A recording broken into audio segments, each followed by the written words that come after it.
Hello and welcome to Penguin Racing TV. How are we all doing? Today we will be chatting normal crap about cars, and yeah, you can see this is an entirely new project for myself and Isaac, former ISRC founders. Very excited to talk shit about cars. How you doing, Isaac? Wicked. Awesome. All we do in Discord is talk rubbish about cars, and now we can talk rubbish about cars and stream it. Someone might watch it, probably won't, but you know. But Do we enjoy? we might actually get another opinion, which isn't difficult for us usually, but looking forward to this and see what it holds. So we've got some lovely ISRC content going on in the background. Long live ISRC. So this was a race at Interlagos where we had 8 LMP1 cars, which was absolutely incredible for the smallest racetrack in the world for these vehicles. But no, lots and lots of fun. This was the biggest race we did, no? This is like the biggest grid-wise, although we use a completely full grid. 62 could well cars. have been. Could well have been. Might have maxed out at 60. Yeah, it was certainly a tough one. Unfortunately, Sapphire Sim Sport Alpha in the LMP1 did not finish, but that's a story for another day, I think. Yeah, no, very true. In fact, speaking of stories, we've got loads of topics lined up for us to chat loads of rubbish about. And first of which, everyone in the Discord has probably seen this in the Blessed general chat, but there's been a new rule introduced into the Bathurst 12-hour, which is kind of slightly bastardized version of the Lucky Dog rule that they have in NASCAR. In short, they're going to allow every car that is one lap down during the Liquid Moly 12 hours of Bathurst to pass the safety car once the safety car lights go out, and so that'll put all the cars that are one lap down onto the lead lap, but about a quarter of the lap ahead of the leading pack of cars.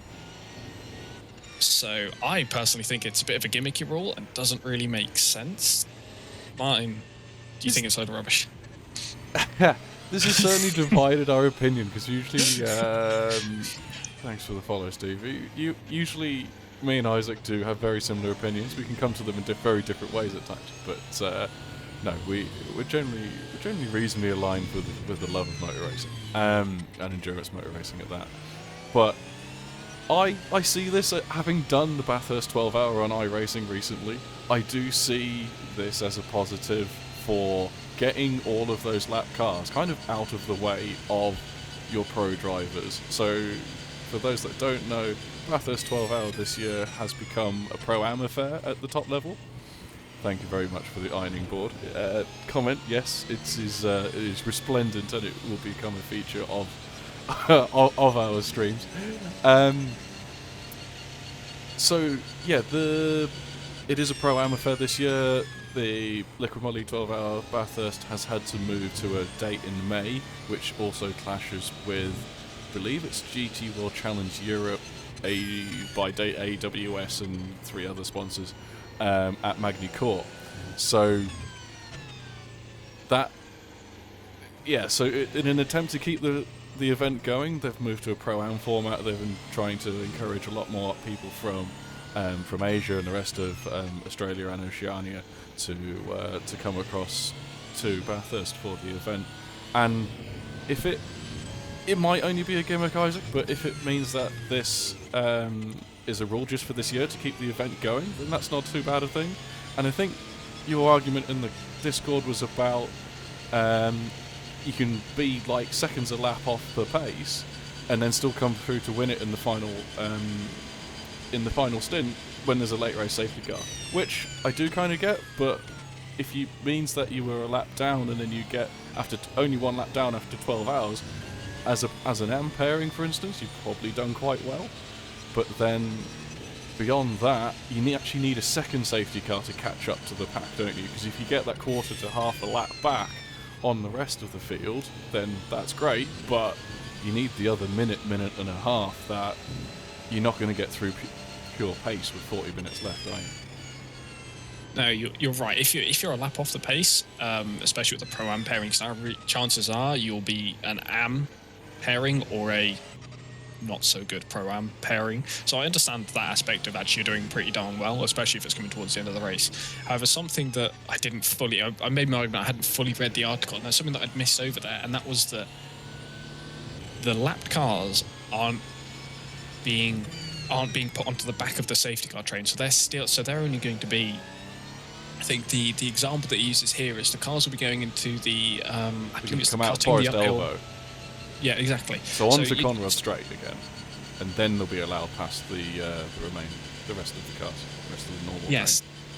Yeah, so that means that once the safety car pulls in and they go green, the leading pack goes green. That means that the lap down cars are only going to be halfway up the mountain at best, maybe a third of the way around the lap. So then that puts those cars that are already slow just ahead of the leading pack of cars that are all going to be battling. And if it's late stage of the race, unless they've messed up the AM timings, that's going to be all the pro drives in the car. It's going to be all the pro and the pro-am pairings. And they're going to be battling, and they're going to catch those AM drivers really quickly. And now you've just got lap traffic in the way that you've purposefully put there. Yeah, so, I get. Yeah, if I can butt in there, I get what you're saying about you will come across that lap traffic, that AM traffic. But at the same time, you have got rid of it from the absolute melee, the absolute pack that exists, that would have otherwise existed with all of your pro drivers in it. So it is a safer version, I think, of doing it. It's almost like a class split that you might see in IMSA, and that's another topic about LMP3s versus GT3/Ds, but anyway.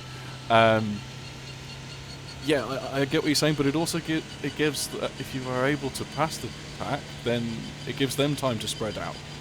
And that can only be safer, and it reduces the amount of, or the chance of those oh shit moments when you come over the mountain, over through McPhillamy Park, over the crests, and go, oh crap, there's a GT4 sat in my way, sort of thing, because it's not in the pack of the rest of them, it's more likely to be spread out. So yeah. Actually, something that I've just thought of when you said that there is that it's going to go green for the leading pack once they come around the final corner. When does it go green for these lapped cars? Do they have to carry on doing the rest of the lap that they're on at pace car speeds? Or I'd imagine not. You'd imagine not, so, but then do they go green when they pass the start-finish line, so they're racing before the lead pack are? Because then they could have an accident and the leading pack will be coming into a car backwards over a crest at the top of the mountain. Yeah, I see what you're saying. Hi Vincent, yes I do have a beard, it's taken me a few months, but we got here. It's good for the winter, that's all I can say. He'll come up and tell me that. Yeah, so the way I read it is that the lapped cars will be will be allowed to race or be at racing pace from. That's it. I suppose if they're at racing pace from when they overtake the safety car, but then from the line they'll be allowed to race properly for positioners. Yeah. Because you agreed, you do not want any big pile-ups in Murray's Corner just before they take the start-finish line. So then, yeah, have to keep your safety car out. That would be rather embarrassing. But it could still happen if they're at race pace up until that point, and then they could still have an accident. Say at the first corner, the safety car's already gone in, and it's a bit of a shit show. But it's what yellow flags are for in radios. Well, if you get prior warning of an incident, then that's better than being stuck in the middle of it or causing it yourself. Yeah, but you could avoid having the incident in the first place. But I know you can. People will crash. You can't deny that people won't crash.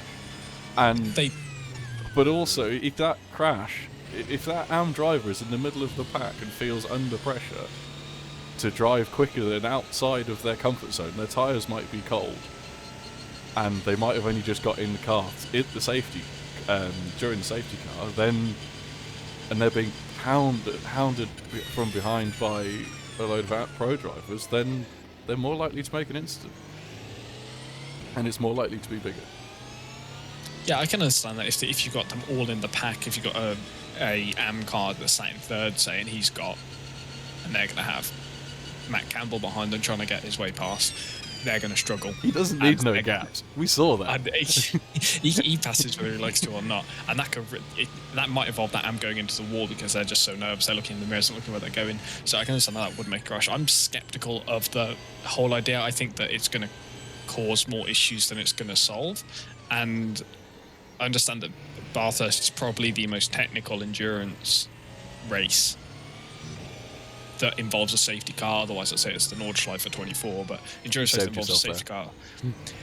Would be Bathurst, and so that they'll need to do something different in order to make sure that all the drivers can make it around safely and everybody's safe in the whole process of it. But I don't know if they've done this the right way, and I see it as a little bit of a gimmick. And I'm gonna wait, and unless something comes out, I'm going to keep the same opinion that I have until we get to the race. But I think it's just going to be an absolute shit. And then you're going to continue to ram it down everyone's throats afterwards, right? Yeah, we're like, it's a terrible idea, told you so. And then we'll be doing the same conversation in another year's time, going, finally they took that stupid rule out, get all the pros back and it'll all be fine. COVID was never ever a thing. Yeah? Yeah, it's already vanished. COVID's literally... COVID's definitely not a thing. You've still not After Effects. I definitely didn't have it last week. It is definitely just not a thing, is it? No, it just doesn't exist anymore. And, I think that, for the moment, that's my opinion on it. And I'm entitled to it. And this announcement was only made yesterday. This was only made by Craig Baird, who is recently moved over from supercars. So it's interesting that he's come from the Dane Baird, who's now the advisor in regards to Bathurst 24 when it comes to the GT Challenge. Craig Baird was a former racing driver, is a Kiwi. And he's done a lot of work in Australia recently. He's become the driving standards advisor for V8 supercars. Sorry, supercars, you're not allowed to call them V8 supercars anymore. And seems to kind of like wiggled his way into that sort of niche role, which is okay, fair enough. If you're an old racing driver and still get paid to go watch motor racing, then fair dues.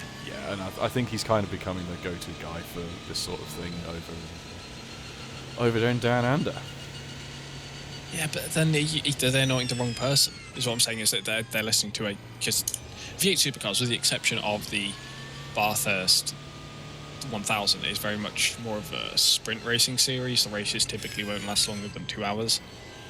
All right. This is where they then now appointing the wrong man for the job, but he's an experienced supercar driver and he knows supercars in and out. And we know that things that don't work in sprint racing, such as blue flag rules, don't work in endurance racing. And it's just something that actually would work really well in a sprint racing. In racing under 2 hours long. However, that now you're looking at endurance racing, it fundamentally is just flawed because another argument that I made, which was about setups, is it just going to turn the race into, because there's going to be several amount of safety cars, it's just going to break it up into smaller sprint races, and it's going to cause more pile-ups because you've got amps up ahead. But this is me just going back and going in circles here.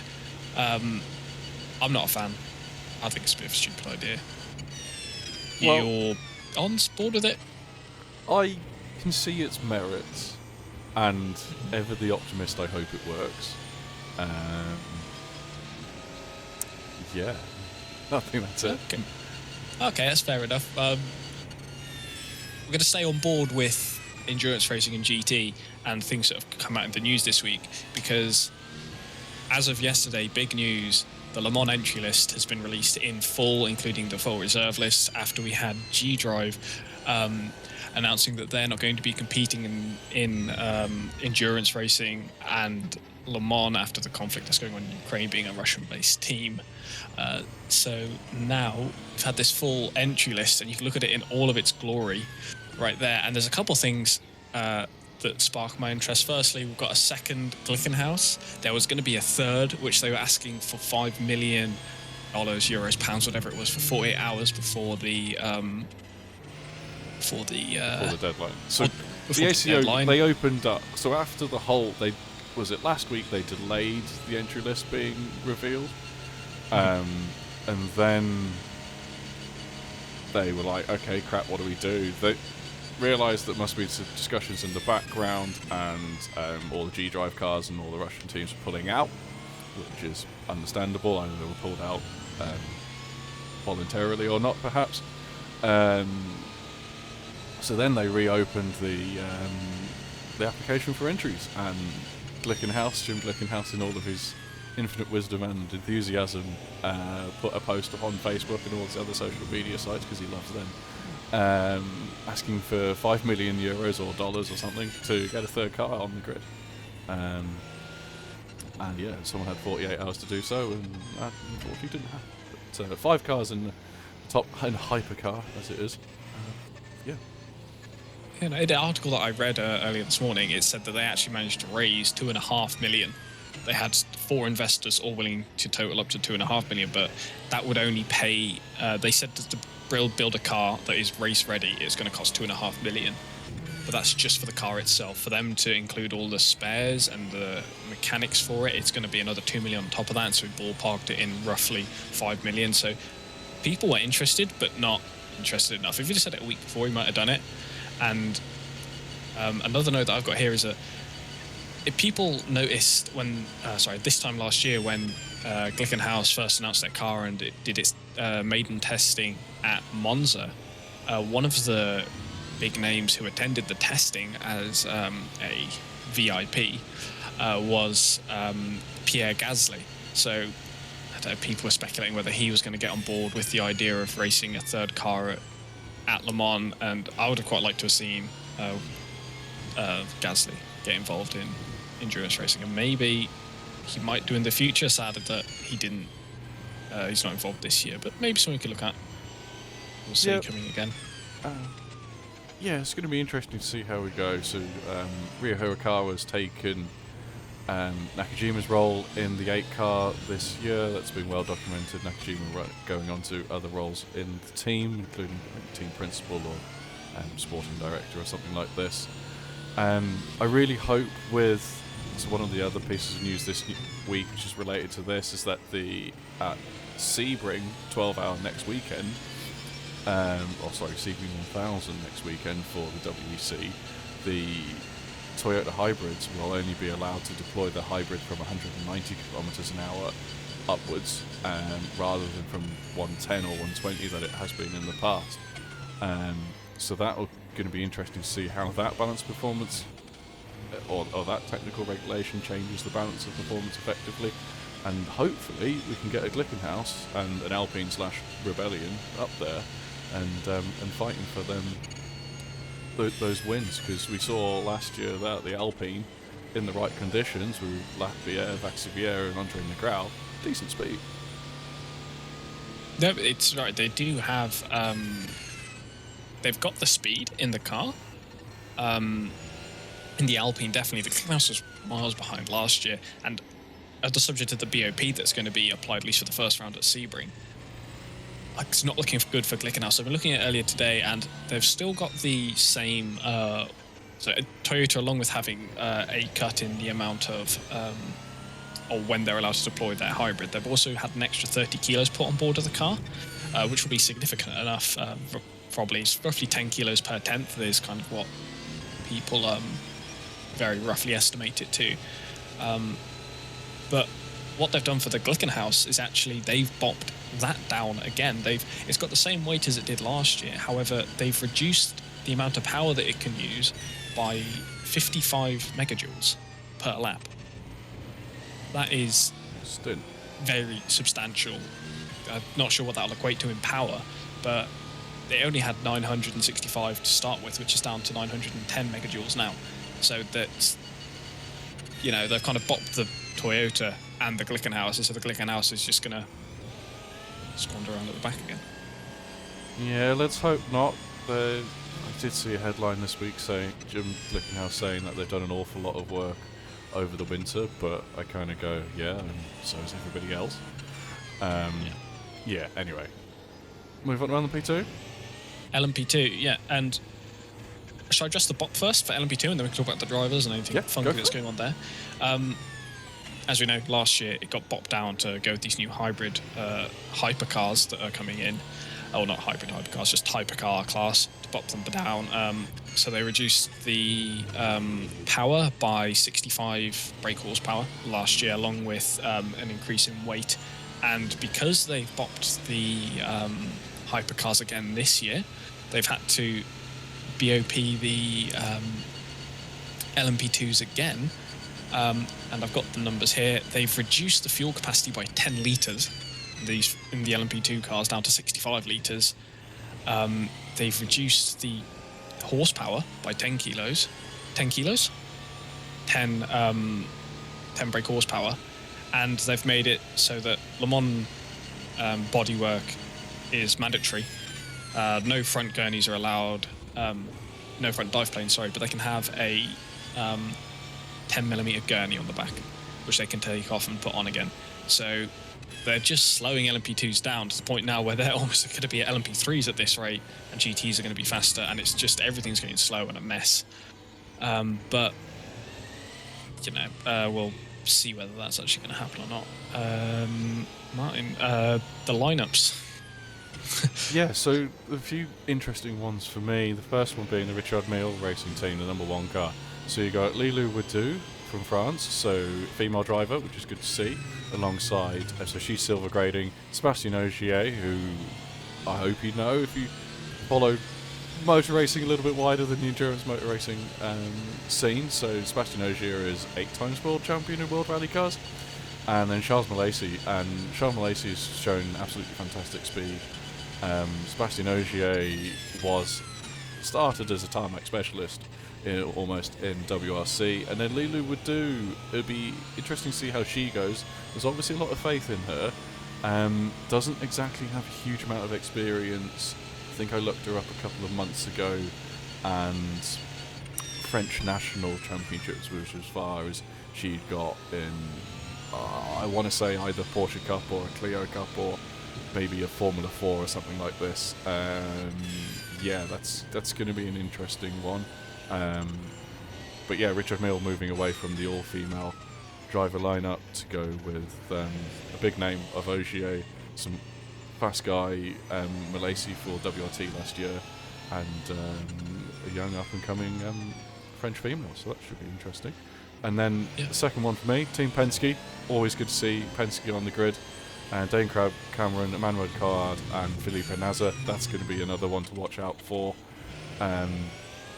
Yeah, there's so much great lineups and great teams in LMP2 these days, or Orica class as we should almost call it. That it's going to be really hard to pick and choose who's going to win, and certainly going to take a long race to find out who the best of the best is.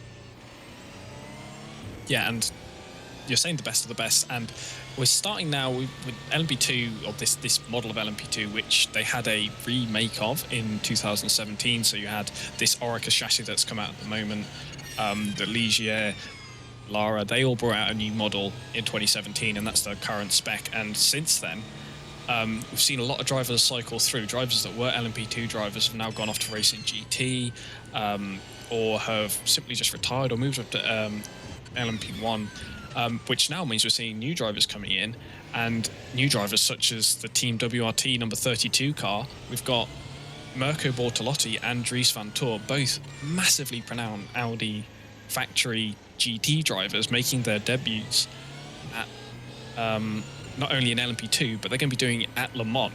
How cool is that? They're both going to be able to race the second fastest class, maybe the fastest class, around Le Mans together under the WRT name. They're going to have Rolf Eichen as their teammate, so that's going to be an absolutely sterling car to keep an eye on, as well as with the withdrawal of the G-Drive cars, they had a partnership with Algarve Pro Racing, which are a Portuguese-based team.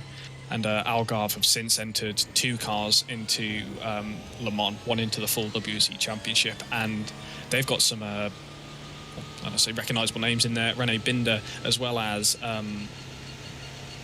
somebody who was previously in the Richard Mille car, Sophia Flörsch, female racing driver, silver-rated, very talented, and she's going to be competing under the Algarve Pro name, and I am absolutely rooting for that car. I think it's going to do really well, so I'm excited to see this WRT and Algarve Pro on the scene. Very good. Yeah, it's going to be absolutely fantastic. We have 27 LMP2 cars there, ready and raring to go for Le Mans. Yeah, I mean, AF Corsa have put in an entry as well at the bottom there, the 83 car, so that's for the full WEC season, so they're obviously looking ahead to go into the hypercar category with Ferrari in a couple of years. Be interesting to see. There's a lot of change going on, and the, what you call it in chemistry, the catalyst, there we go, the catalyst for all of this is LMP, is hypercar, but then the way to do it is through LMP2, so it's going to be really interesting to see how we get on. Yeah, it's good to see teams like AF Corsa, which are the factory Ferrari setting, entering LMP2. They're the only team which are entered into 3 classes. They've got LMP2, LMGT Pro and LMGT AM. GT Pro is where I would say they're most prolifically known in the last 5 years at least. Actually longer than that, the last 2 decades, wasn't it, Martin? Since Ferrari raced in or AF Corsa, or Ferrari livery raced in a top series or top class. I'm gonna guess it was the 333 SP in IMSA, but that's gonna be late 90s, and I was only a wee lad at that time, so that's from YouTube rabbit holes. I know that. Some googling we might have to do there. I've just put you on the spot. But in that LMGT Pro, we've got. They've got 2 AF Corsa Ferraris entered in for the full WEC season, and both of them are going to be at Le Mans, joined with a Riley Motorsports Ferrari. Riley Motorsports won the LMP3 championship in IMSA last year, and winning a category means that they got invited to Le Mans. You can't race LMP3 at Le Mans, so they decided to go with the Riley Motorsport Ferrari, and that's going to have Felipe Fraga, Sam Bird, and Shane van Gisbergen piloting that. And Shane van Gisbergen, as far as I'm aware, has never been to Le Mans. You've got Sam Bird, who is a GT legend, and Felipe Fraga. That's going to be a really strong lineup, along with the Corvette Racing GT entry. Yeah, I'm really excited to see that 74 Riley Motorsports Ferrari out there. It's going to be fantastic to see SVG go for it. He has raced at Daytona a few years ago and has been trying to get to Le Mans for a couple of years, but COVID has got in the way. So that's been a real shame. But the man, SVG, if you follow Australian supercars, is at the top of his game, and he's kind of head and shoulders above the rest. He won the championship last year, and I think I heard some stats about it where there was something like he was on the podium for 23 out of 33 races or something stupid. Yeah, and he won 16 of them or something ridiculous. Those stats aren't precise, but fundamentally he's a talent, and it's always interesting to see a talent from a regional championship go up against some international stars in cars that aren't easy to drive. Yeah, that's going to be very good. Very true. And then to finish it off, you got the Corvette and the factory Corvette. There'll be 2 factory Corvettes. One that'll be running in the full WC Championship, and one which has been entered through winning the GTE class in IMSA last year. If you win a category in IMSA, you get an automatic invite into the WEC. Into the 24 Hours of Le Mans. And then the 2 final cars are the best cars undoubtedly on the grid. Porsche, factory efforts, both WEC, 2 amazing lineups. And I mean, if you're rooting for anyone else to win, you're just wrong. Yeah, you're not wrong. I mean, for me, it's going to be the 92, Christensen, Estra, and Vantor. Formidable drivers in Estra and Christensen. And Vantor's not particularly shabby either. He's slightly better than his brother. No, if the balance of performance is correct and nobody sandbags in practice, which is just not going to happen, but anyway, remember when the Fords, the BMWs, the Porsches, and the Ferraris were all, and even the Astons were all at Le Mans, and it was fantastic, and it was one of the most intense races ever. This is what we hope for from GTE Pro. Just absolute pedal to the metal, balls to the ball, Mans 24 Hours is what we've come to know and certainly love. Yeah, and the BOP this year, or if it's the same as last year, I know for a fact it is the same as last year, so we can expect it to be the racing to be as close as it was at the end of the season last year in WC, and we saw with the Porsche and Ferrari battle that it is ridiculously close, and those driver lineups, well, yeah. A bit championship went the wrong way, but it knows what it is. So with the driver lineups, I think that there's no driver there. I was going to say the worst driver is as good as the good driver. That lineup is going to be ridiculously good from every single car, and that is going to be nail-biting stuff to watch. Just as is the 23 cars in LMGTM. There is a lot of full-time WEC entries, and we've got, just counting now, that looks like 10. And sorry, we've got 23 entries, 13 are full WEC, and 10 are coming in as one-off races. And there's a couple of first-time races in here. Hardpoint Motorsport are going to be their first time appearing, along with Kessel Racing. Sorry, not Kessel Racing. D-Station Racing. Both times they're making a first appearance, so that's going to be really exciting stuff. And there's quite a popular name there that people who aren't even involved in racing. Michael Fassbender, Matt Campbell are going to be piloting the number 93 Proton Competition Porsche. Yes, we've both come to love the Road to Le Mans documentary series that Porsche brings out every year, following Michael Fassbender's rise through international racing, and this has been his goal for 2-3 years now, so it's going to be really good to see how he gets on. Hopefully he doesn't do a Paul Dall'Anna on the final stint, but best of luck to him, and I think Matt Campbell deserves a class win at Le Mans, that's for sure these days. One of the names that popped out to me there, so Inception Racing are a first-time entry to Le Mans 24 Hours, a British team from British GT, stepping up from GT3 to GTE in their Ferrari there, so that's going to be good. And what was the other one? So you can see Harry Tinknell in the 77 Dempsey Proton racing car.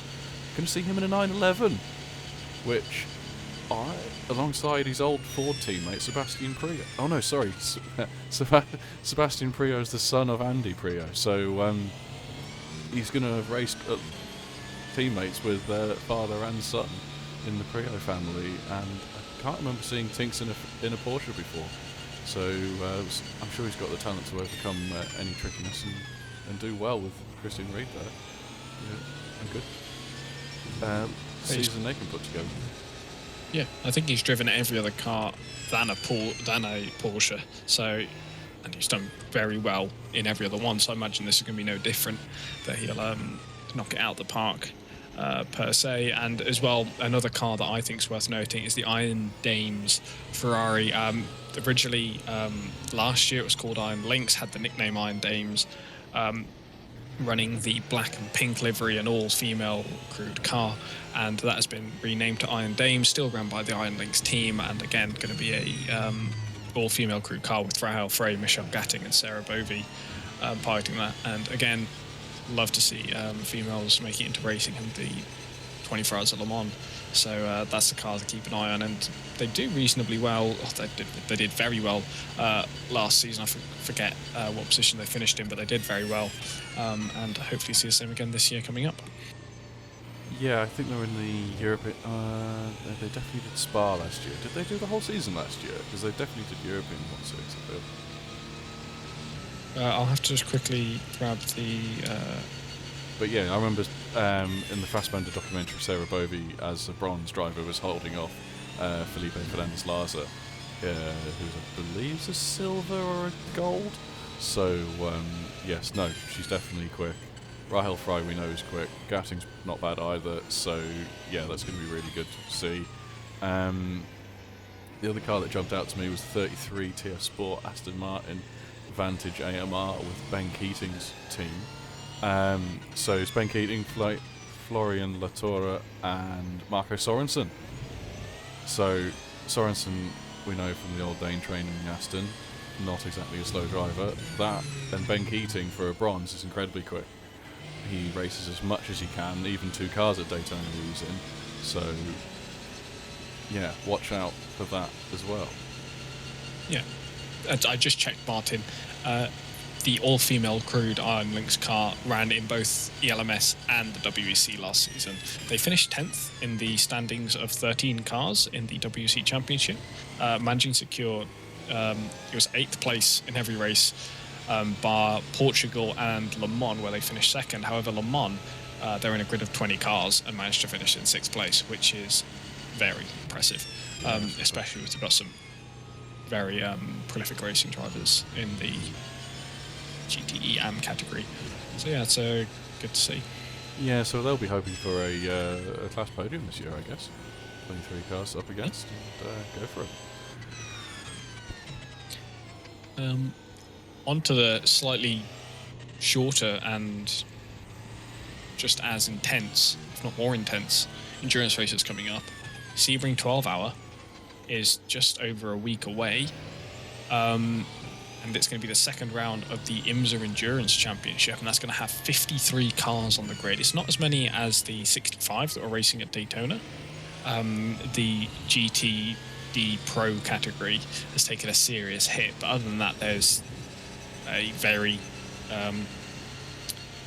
stacked LMP3, LMP2, and the DPI category, which are always fun to watch, especially those DPIs, because it doesn't matter how long the race is and what they do to, I don't know what they do to those cars, but every single time they never seem to pull away from one another. You can watch a race for 6 hours and they're as close at the start of the race as they are at the end of it. It's truly amazing to watch, and that's due to their silly safety car rules, Isaac, remember?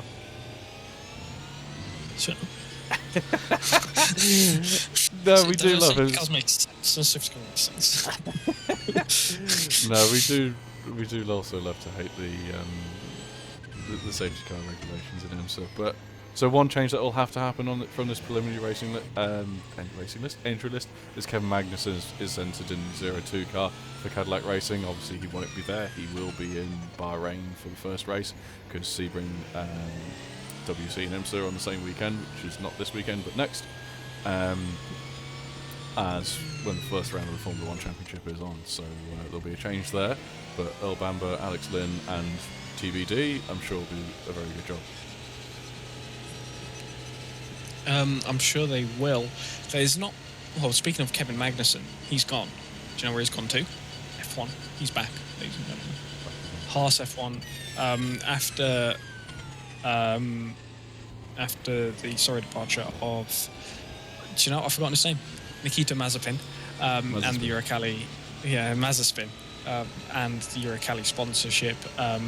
Kevin Magnussen's going to be back in F1 to accompany Mick Schumacher for the entire. No, sorry, not entire. He's going to miss Bahrain, and then for the rest of the season he'll be partnering with Mick Schumacher in the Haas. So that'll be interesting to watch. Yeah, and then the other thing I think of note in DPI is the 48 Ali Cadillac won't have, or doesn't have listed at the moment. Oh, crikey, I've just forgotten his name, not Carl Busch. Jimmy Johnson doesn't have Jimmy against it, so odds are that car will go quicker. Well, that lineup at the moment, I can't remember who ran in it at Daytona, but now Mike Rockenfeller, Kamui Kobayashi, Jose Maria Lopez. Yeah. Two Le Mans winners. I'd say two Le Mans winners in LMP1 category, and Mike Rockenfeller, who is also DPI won it. legend. Has he won it himself? He has. With yeah, Porsche, I believe. Isn't it? No, he'd have won it with Audi if anybody. He did have a huge accident in his first year at Le Mans, but then I believe he managed to redeem himself later on. So 3 Le Mans winners there. Is that what we're saying? Yep, 3 Le Mans winners, 2010 and 2005. That's when he won. There we are. LMP2 will be reasonable, I think. Not a huge amount of change. You've got Racing Team Netherlands there with Fritz van der Guido van der Garde, or however you pronounce it, and Dylan Murray. They're pretty decent. Ben Keating again pops up a lot, so he'll be doing 2 races that weekend. Very busy man between his Aston Martin in the WEC and his LMP2 car. And then the nicest thing to see, the 2 Montoyas are in the Dragon Speed 81 car. Yeah, it'll be people are wondering why. I was wondering the same until last week. Why Racing Team Netherlands are not in the WC entry list and are on the reserve list for the 24 Hours of Le Mans?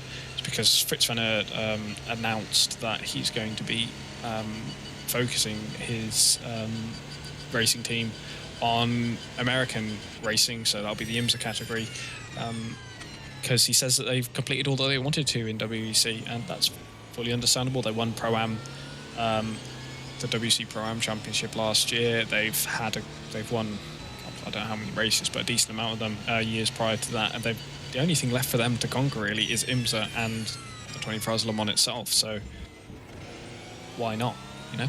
Yeah, absolutely. We saw a formidable pace from them. I seem to remember one of the Spa WC races sticks out in my mind. Yeah, no, and that's where and the huge accident, wasn't there? Anywho, LMP3, not really a lot to say here from my side, other than it be Ligier versus Duquesne. You'd expect the Ligiers to do slightly better on balance. Yeah. Be honest with you, I don't really follow all that much of the LMP3 field. I'll have to research it, so I've got something to say about it, which would be Other no than doubt a the load fact of that they get rubbish. in the way. And they're stupid. Moving on. I think they're good as a concept, but unfortunately their place isn't in IMSA.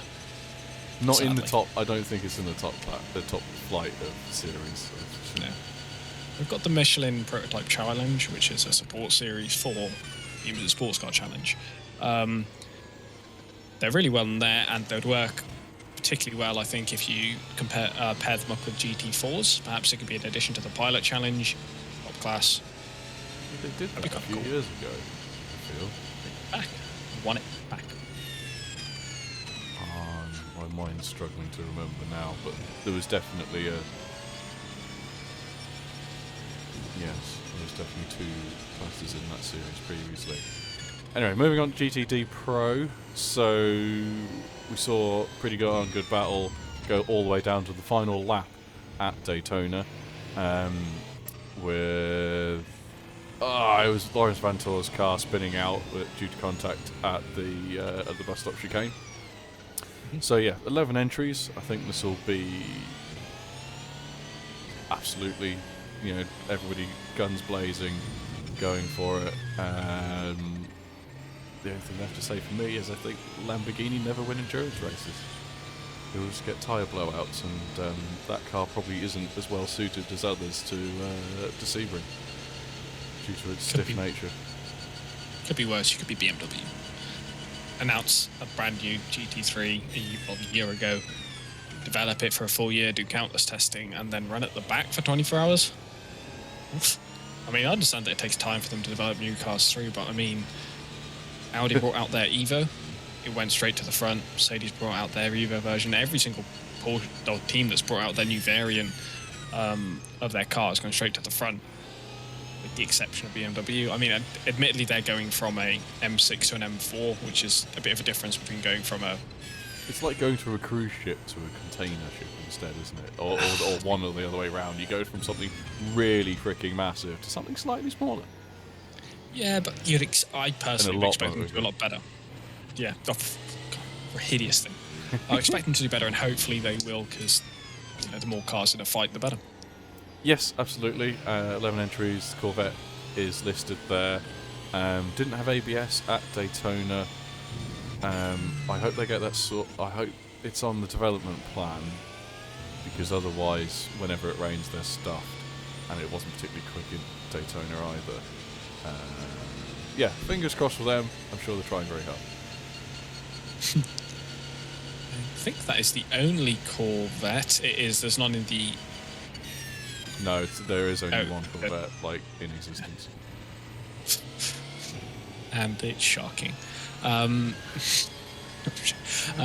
clearly relaxing into this because we're slating everybody. Everything a little bit more. This is usually what we're all about, to a certain extent. GT Daytona Am? Or just GT Daytona? So they're called as... It says just GT Daytona, which is an AM category of the GTD Pro, but not called AM, but it is the AM. Need to have at least one silver or bronze rated driver in your car to compete in this, and I believe no more than 2 platinum drivers. I'm going to say no more than 1 looking down the list. I'm going to say 1 platinum or gold, because Yes, I can only see a few P's and not many, and a few G's. Yes. Anything that really sticks out to me here, I'd like to see Acura do well. They've been entered into sports car racing since 2016, when they brought out their new NSX and the GT3 variant of it, but are yet to win a race. They finished on a podium a couple of times, but I want to see them win, and I can't imagine that car sticking around much longer. So there's someone I want to do well. Yeah, and I mean, we haven't got any Lexus this year, so that's kind of... Oh, we do. Sorry, I forgot to scroll up. The Lexus as well. That's the Sullivan, the iconic. Yeah, we've got 2 car. Lexus, 1 in each GTD category. They're usually pretty good, and if you're into ACC, they drive very nicely. So they were my go-to car when I first started on them, that's for sure. Indeed, nothing else really sticks out massively in this field. To be Bill Orblin's back again with the 96. The M4 Turner Motorsports with Robbie Foley and Michael Dinan. He's Bill going to make Orblin. his 500th race start for BMW, I read. 500? 500th race start will be Sebring 12 for him. We see Inception Racing again all the way from the UK, so they're obviously getting plenty of air miles as well as miles on the international circuits. If you are a sim racer, follow the 28 car, because you'll have probably seen Daniel Morad on Twitch, Racing iRacing, so he'll be in the Allegro Motorsports Mercedes GT3 car, as he was at Daytona. Along with DTM champion Maximilian Gertz. Yeah, not shabby, not shabby. No. And actually on DTM and IMSA, a name that has become synonymous the last 3 years, at least in my mind, with the GTE side of things is Lawrence Vantor, and he has done his last race for the foreseeable future in IMSA, which was the 24, to go and focus his efforts on DTM, as he announced earlier this week. Oh yes, that's very true. Interesting. I'm not convinced it's a great move. I feel as if he's been pigeonholed over there, but we'll see what Porsche happens. have said we need one of our decent drivers over there because they don't have any amazing drivers in the series at the moment. So they've taken Lawrence Vantor, Mathieu Jaminet, put them in a new team. The name escapes me for the moment, and shoved them off and see how they do. So that's all Porsche can do really in DTM's, just a slightly modified GT3. Yeah, they are a slightly modified GT3, and I did see the article on DSC this week. Or am I lying? I appear to be lying. Never mind. No. Shall we turn our heads to the biggest motorsport, although may it be the most boring, F1? Right. We're not experts, so we're going to have some opinions that you don't agree with. Yes, it's rubbish. The only good thing they've done is... Oh my god, my brain has gone dead. The only good thing they've done is bring in the halo, maybe? What are you trying to do? Lead it away. You can lead it away. Michael Massey's out. Eduardo Freitas is in. That's the only good thing that they've done recently. After a terrible end of last season, people say, actually everyone says it was the wrong thing that happened. And I think Martin's opinion, right driver won the championship, wrong driver won the race regarding Abu Dhabi. And now they're coming into 2022 and they've brought in a whole new host of regulations. The cars look totally different, lots sleeker. Now use ground effects to hopefully bring closer racing, and the cars will be able to follow us a lot more closely. And yeah, the second part of testing after Barcelona, which was inconclusive as to who was going to be fast, and same again at Bahrain. Yeah, it's all smoke and mirrors, and he said this, she did that, blah blah blah in Formula One, especially pre-season. The most interesting thing to me is about who does the most laps. So to me, the most time you get on the circuit equates to how much you can develop the car, and that will then determine um, to a certain degree. Not going to say it's obviously going to be right, but will give you an indication as to who is able to be up there. Yeah, it'd be interesting to see on the last day of testing whether they all decided to set qualifying lap times as a big. I was going to say dick swinging contest, but probably shouldn't say that. To see who really wants to show their cards, but then again, they probably don't want to. So, yeah, we can see at the end of day one testing yesterday. Gasly was at the top, nearly half a second clear, but does it really mean anything? He was on the softer tyre. They're all. I think the big thing is they're all going to be struggling with porpoising, where the car does this down the straight as the floor. Yeah, have you seen the clip of people in Yes, VR? I have. Or I'll have to find. I think it's got to do with the fact that the car goes so fast that the ground effects stall out, so the suspension rises back up again, and then the ground effect kicks back in, sucks the car back down, it stalls out, it goes back up, and so the driver's going down. The faster they go, the more the car bounces, and so by the end of the straight, I'm surprised they can see anything. It looks truly horrific from the onboards and just off-board shots. It looks very uncomfortable to drive. Yeah, so here we have a clip from Twitter which shows Pierre Gasly absolutely struggling with it because it just looks awful. Doesn't happen in Porsche GT cars, just saying. Someone had a great tweet. I'll find it as to what it feels like or what it looks like as an equivalent. Here it is.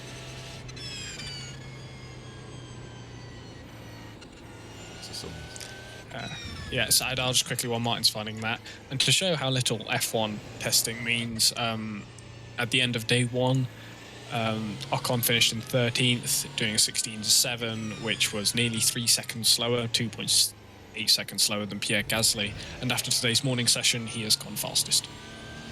Yeah, so it's all F1. yeah. That's what I was trying to say without the bollocks bit. We'll see what happens, and I might watch the highlights.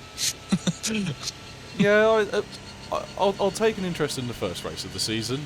I'll try and find a way to watch it. Because the cars, it'll be good to see the cars, see how they're changed. Obviously, there's the no side pod on the Mercedes is very interesting from an engineering point of view. And if they've managed to steal the march on everybody else through that in like a wholesale change, or like a big step difference between everybody else, then that's very interesting. Because it will see who has the capacity to try and catch up, to try and make that step. So, or even, maybe they'll turn around at the first race with their old side pod design. We don't know. But as nobody's actually showing their true pace, I mean, people in the team, inside the teams will actually know what on earth is going on. Yeah.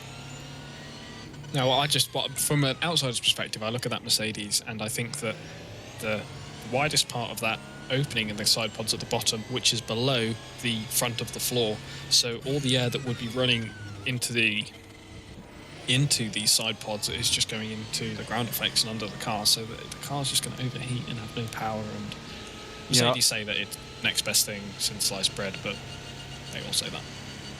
Yeah, they're going to say that. That's their job.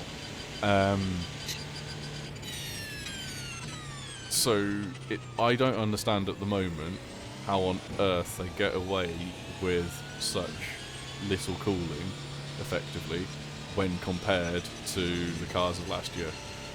Mm-hmm. I mean, look at this, and you would normally expect a much bigger side pod, which indicates much bigger radiators, and therefore the air intake to those radiators needs to be much larger. I think they've moved some of the radiators upwards to try and keep it narrower, but crikey, yeah, no idea how they've done it, and clearly the other 9 teams on the grid aren't looking at, or weren't looking at, trying to do something similar, because they probably didn't think it was possible. Or the person who thought of it got fired. Now he's at Mercedes. Maybe. Well, there was one be. in Audi and Porsche era of LMP1 where someone thought of, so if we think of window or airflow coming over the car this way as my camera looks, they actually put the end plates, had a slight curve on them to actually capture, or the rear wing end plates actually had a slight curve on them to capture more airflow. But they technically weren't part of the rear wing end plates on some loophole in the rules, and the person who thought of that went from Porsche to Audi, and then they both had them. Oh. So it does happen. You're not wrong. You're absolutely not wrong. They take their ideas with them. Yeah, because you're paid for them. Yeah, you are. I don't have anything else to say on F1, unless you do, Martin. Okay. So I think the last topic we have to cover is the virtual world, which is what me and Martin are very acquainted with, which is iRacing. It's week 13 at the moment, and they've released their new content, which excites me, because they've brought out the Aston Martin Vantage GT4 and another Hyundai. No, they've lost to NTCR. Yeah, nice to see some more GT4s and TCRs coming. Can't say I'm particularly as excited about Winton or the Dirt Oval or the NASCAR that no one's going to drive. I just tried to do some YouTubeness, and it's definitely just not. Oh, what have you done? Oh, well. I clicked the YouTube link, and there we go. Let's sorry. Carry on. It's exciting to see F1. No, it's exciting to see more cars coming into. My name is Tyler Max. More GT4 and TCR cars coming into iRacing. They work with IMSA quite closely. They're the official game, or they're the official simulator for the series, as R Factor is with WEC, or sorry, Motorsport Games are with WEC. We've got the F1 is with the F1 games, and Codemaster. Which makes me think that potentially now they've brought these cars in, that still leaves more GT4s that they could bring into the game. So could we perhaps see more GT4s being brought in, and maybe the car count being increased? Well, I think the first wish for any iRacer is that the car count is increased at the moment. Yeah. And that's twofold aspect for people like us, isn't it, Isaac? So we want more variety of cars, but we would also like the ability to run more cars, say maybe at the track that was featured right here, like now. Just a casual 100, 200 cars round this place wouldn't be the worst thing in the world to ever happen to iRacing. What might we say? No, it's not. I don't know much about the software that iRacing uses, and I don't have much particular interest in learning about it. But I can see that other games such as Assetto Corsa and R Factor 2 have no limit to the amount of cars that you can run at any track. You just need a server that's strong enough to, and I understand that those games use dedicated servers, so if I wanted to host a session, I had to use my own computer or rent out a server, whereas iRacing, everything's done in-house, which means that they have to set their own limits. However, when other competitors, especially ACC, are doing GT3s as good as, if not better than iRacing, and are allowing more cars, it's only a matter of time until some other competitor brings out a game that does GT3s just as good, if not better, around the Nords with 6,000 cars, and it'll be amazing. So I think that iRacing really need to step it up and get on top of it, because they might lose a lot of interest in potential customers. Yeah, I think that's kind of the big hole in sim racing at the moment. It is, so the experience of racing in ACC is very good. It kind of does everything that iRacing doesn't, and then doesn't do the things very well that iRacing does do very well. So I think that's been a really interesting development of sim racing games or applications, shall we say, software. But yeah, it's kind of still missing that. I mean, you look at ACC's loading times and they're ridiculously quick. You don't sit there for 5 minutes trying to load into a Spa, for instance. Oh, we might actually have to play this as well.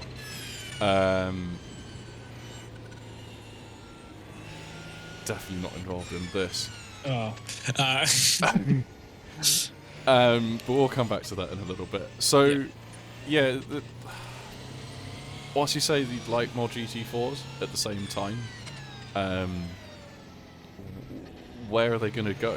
And we've now got a GT4 Sprint series, which is nice. You've also got 4 TCRs and 4 GT4s in the Michelin Pilot Challenge. And we're at 8, and iRacing's already at 8, and it won't go any further for the foreseeable. So, yeah, just like Rain, it's kind of a... I think, to be honest, people would more appreciate more variety of car than they would Rain. I think the resources that it's going to require of people's PCs to run Rain are going to be a lot higher than those that are required to run another car. Because I think there's an age-old adage of it's 250 megabytes of RAM per variety of car, per unique car. But then in the Western world, I guess, we're more privileged to get hold of RAM, perhaps. The cost of iRacing and hardware components is relative to cost of living, or like income and all that jazz, is probably a lot less than it is for other people around the world. Yeah, we'll see what happens if iRacing starts shutting out people without half decent PCs. Then they're going to go nowhere, and they're going to find themselves spiraling downwards very quickly. But they also need to progress, because games that don't progress, people lose interest in. You see it in less so in racing games, but in other, when you look outside, a lot of shooters and a lot of FIFA, people stop playing because the games don't progress. And iRacing need to make sure that, especially when you've got games such as Assetto Corsa and R Factor, that are improving at a rapid rate. The optimization of R Factor and the things you can do in it are amazing. So iRacing now need to still, in my opinion, they're still ahead of everyone else, but they need to maintain that gap ahead. And the next 2 things that they can bring in from a road racing side, or 3 things they could probably bring, 3 possibilities they could bring in: more cars to the server, rain, and I personally would love to see some tyre compounds. People ignore the fact that they exist in sports car racing, in GT racing, because they don't get talked about as much as they do in Formula racing, but it is something that I would love to see, and would add another level of strategy that I think iRacing and endurance racing really needs, especially considering now races are so close and you've got so many iRacers that you can run around in a train for hours on end, not getting past anybody, and you need strategy to break it up. And so tyres will be that extra level of strategy that I think will help endurance racing, setting it apart from, or at least making racing a little bit more interesting. Yeah, can't deny that. I think, yes, the ability to reuse sets of tyres as you can in real endurance racing and ACC. I think ACC really benefits, or Kunos really benefits. The developer for ACC really benefits from the fact that they bring out a game, or a sim, or whatever you want to call it, an application, and they bring it out, they go, okay, this is what we've got, and this is what we've improved, and we've made a step change over original Assetto Corsa in X, Y, and Z ways, and you go, okay, brilliant, that's awesome. It needs a few patches to get it like running 100% smooth, and they have developed it, and they have released more content for it, which is very good as well. But iRacing suffers on the reverse of that, where you don't get a 3 or 4 year period where you can develop an entirely new piece of software. They have to bring out something every 3 months, and the iRacing community is quite demanding, or maybe it's the world these days is just quite demanding, to the point where they expect new cars, they expect improvements of biophysics, of aero numbers to be more realistic. Expect more tracks as well, which there's another conversation to be had about saturation of content, but for iRacing to do significant improvements every 3 months across 4 disciplines, or arguably 4 disciplines, because you got your paved oval, your dirt oval, your road racing, and rallycross, then there's a huge variety of car to do that on. And I think I'd look at my account this morning, and I own a fair few cars, but there's like 100 cars available almost. So, and like 60 or 70 tracks. So, yeah, they've kind of almost become a victim of their own success, perhaps, and maybe they need to. Yeah, I don't know what iRacing 2.0 would look like, or what would be required to break off iRacing and then be able to have another team go, right, that was nice, we're going to rebuild it on a new platform, like the Unreal Engine that ACC uses, and see if that produces major step forwards. I feel that iRacing don't help themselves though, because they jump around a lot. Like they hinted at rain, like in 2014. They've hinted at tire compounds for years, and they'll hint at rain, and then they'll hint at bringing night to the game, and then they'll hint at more realistic grass, more realistic sounds, and then they won't do any of those for 4 years, but they'll bring out a bunch of new cars, and then they'll come back to this and come back to that. So they jump all over the place instead of. I say they should sit down, get their focus on this, and say to the iRacing community, right, we're sorry, we're not going to be able to bring out any cars or tracks on this coming update, and that's because we're focusing solely on getting rain working fully for you, or tire compounds working fully for you, that we're going to bring out in the next update. And then they do that, and then they can go back to bring in the 1 or 2 cars, but just make sure that they bring in these big projects that other games have. They can bring them in, add them in, and then focus on bringing in extra cars and content after they've got the basic solid game down, which they do. That the dry driving aspect of it is very good, but that's all they do. It's dry. I say they do day and night running, but the night's not amazing around certain tracks. They do really good daytime running in the dry. They need to bring in the wet, and even if it's a bit crap to start with, they're very good at developing it and adjusting it quickly. So, yeah, that's my take on it anyway. Yeah, it's going to be interesting to see how they tackle the rain thing. We've seen wipers say on, I think it's the 992 Porsche Cup car, isn't it, now works, whereas previously only rallycross cars have had wipers that work. But I think you've almost reinforced my point, an earlier point I made there, Isaac, by saying that forget about new content for a particular build, for instance, but and then allow them to focus on do a 6 monthly update on rain and tire compounds. But then hang on a minute, Oval, which is a huge part of iRacing, doesn't race in the rain, and they don't have different tire compounds. So immediately you've come across the problem that I think they'd have if they decided to do it differently. Oval races expect things as much as road races, and I think they'd lose a fair proportion of their. I think, unfortunately, call me cynical, but people these days, they want, and if they don't get, then they walk. So yeah. They then see people maybe even looking at R Factor 2 or ACC to try and get their fix, as it were. But iRacing kind of has to fulfill its own self-prophecy that it's generated to continue to live and breathe.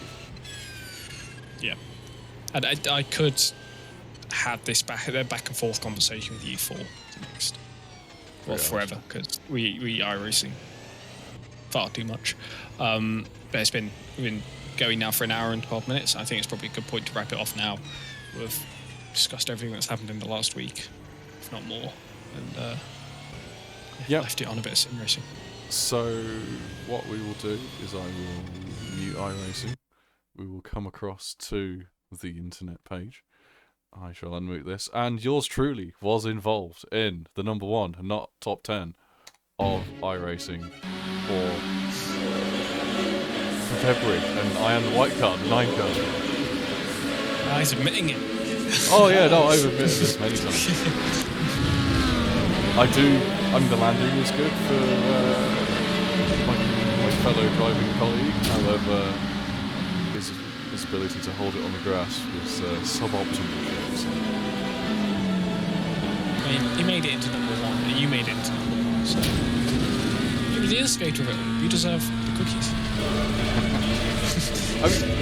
10 out of 10 for innovation, and 10 out of 10 for the stack for the jump.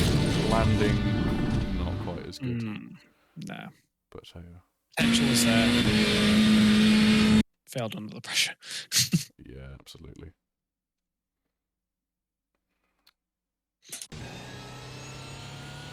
Right. Is that us done then? Round 1? Well, we Maybe. call it round 1. Definitely. Yeah. Round 1. Alright. Sweet. Round 2 will be. Could be 6 months.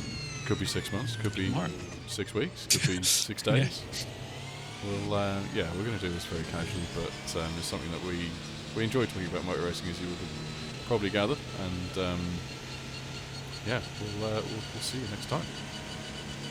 Bye.